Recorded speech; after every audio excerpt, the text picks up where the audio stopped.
dengan NPM 2020-126. Saya ucapkan banyak terima kasih kepada Ibu Ayu Wandira selaku dosen di mata kuliah Manajemen Strategi. Dengan mempersingkat waktu, saya akan membawakan materi presentasi dalam bentuk video yang berjudul Evaluasi Strategi. Materi pertama, pengertian evaluasi strategi. Evaluasi strategi adalah tahap akhir dalam manajemen strategi. Para manajer sangat perlu mengetahui kapan strategi tidak berfungsi dengan baik.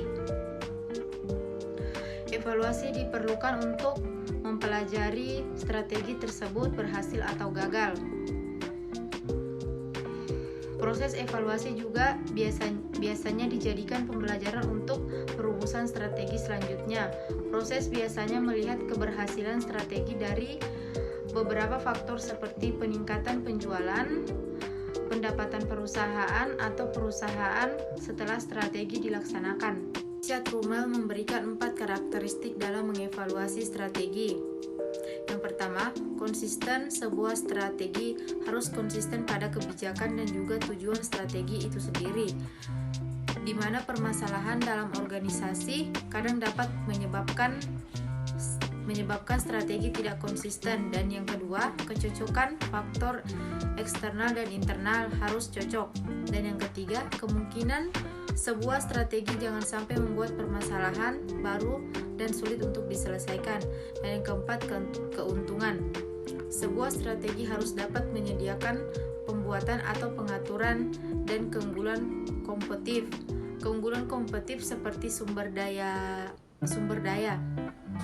Fungsi dan tujuan evaluasi. Yang pertama, fungsi dari evaluasi strategi untuk mengetahui tingkat keberhasilan dan kegagalan suatu organisasi dan memberikan masukan untuk mengatasi permasalahan yang ada. Sedangkan tujuan evaluasi strategi agar pokok dapat mengatasi serta pasti mendapatkan hasil, kemajuan dan kendala yang dijumpai dalam pelaksanaan program kegiatan.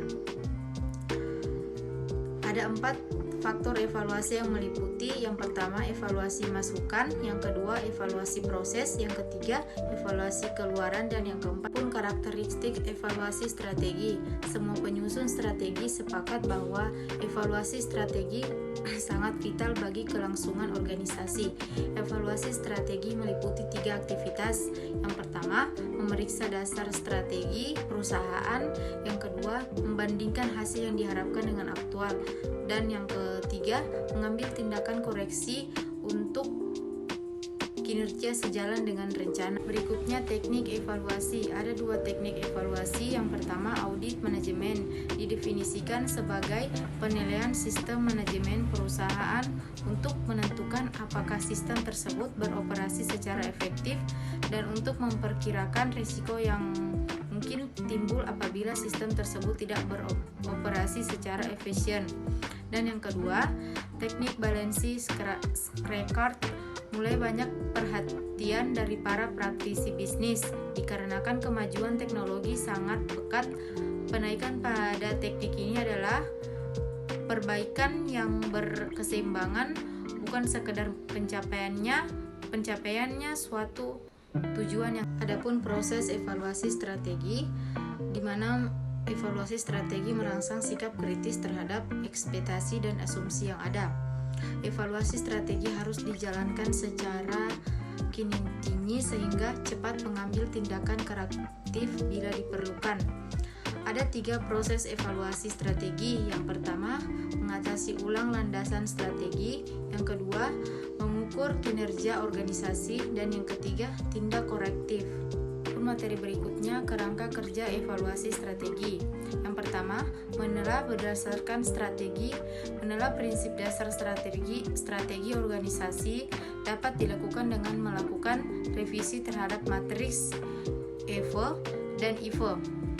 Matriks IVA harus berfokus pada perubahan yang terjadi dalam manajemen organisasi, pemasaran, keuangan atau akuntansi, produksi atau operasi, serta kekuatan dan kelemahan sistem informasi manajemen. Berikutnya, mengukur kinerja organisasi. Mengukur kinerja organisasi berguna untuk membandingkan antara hasil yang diharapkan dengan yang sesungguhnya. Menyelidiki subdivisi dalam rencana, evaluasi kinerja individu, dan menilai perkembangan yang terjadi dalam mencapai tujuan yang telah ditetapkan. Adapun beberapa potensi masalah yang berkaitan dengan penggunaan kriteria kuantitatif untuk mengevaluasi strategi antara lain.